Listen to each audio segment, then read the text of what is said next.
અમારું પોતાને છે એટલે એમ તો બધા મામા પણ કહેવાય અને માસીઓ પણ કહેવાય પણ મામાના જન્મામાં એવા એટલે બધા જ સાંઈ ભક્ત કહેવાય.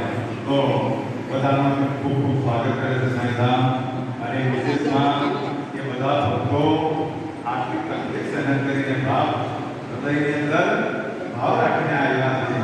તો સંતો મહંતો એવું કે इरादे लाख बनते हैं, इरादे लाख बनते हैं फिर बनकर टूट जाते हैं, शिरडी बढ़ी जाते हैं जिसे साईं बुलाता.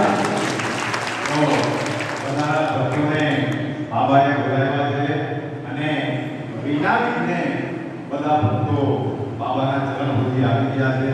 તો એ આપણા સાંઈનાથની આપણા બધા ભક્તો પર ખૂબ મોટી કૃપા છે. તો શિરડીની અંદર જ્યારે બધા ભક્તો જતા તો બાબા હંમેશા બધા ભક્તોને કહેતા એમ તો બાબા પાસે જઈને મોટા ભાગે દુઃખ જ વ્યક્ત કરે કે બાબા મેં આ તકલીફમાં છે, મારી આ તકલીફ છે, મને આ જોઈએ. પણ જે માણસો સાચી શ્રદ્ધાથી ભક્તિમાં બાબા પાસે જાય તો તેના પર બાબાની વિશેષ કારણ કે આ દુનિયાની અંદર માંગવા માટે તો બધા જ જાય પણ ભગવાન પાસે ભક્તિ માંગવા જાય તો તેને સાચો સાઈં તો એક કુમારી આ બધા ભક્તો એમાં છે.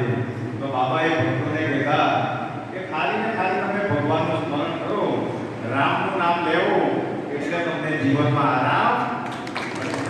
તો આપણે બે મિનિટ માટે આપણે રામની ધૂન ભાવ અને શ્રદ્ધાથી ગાઈએ બધા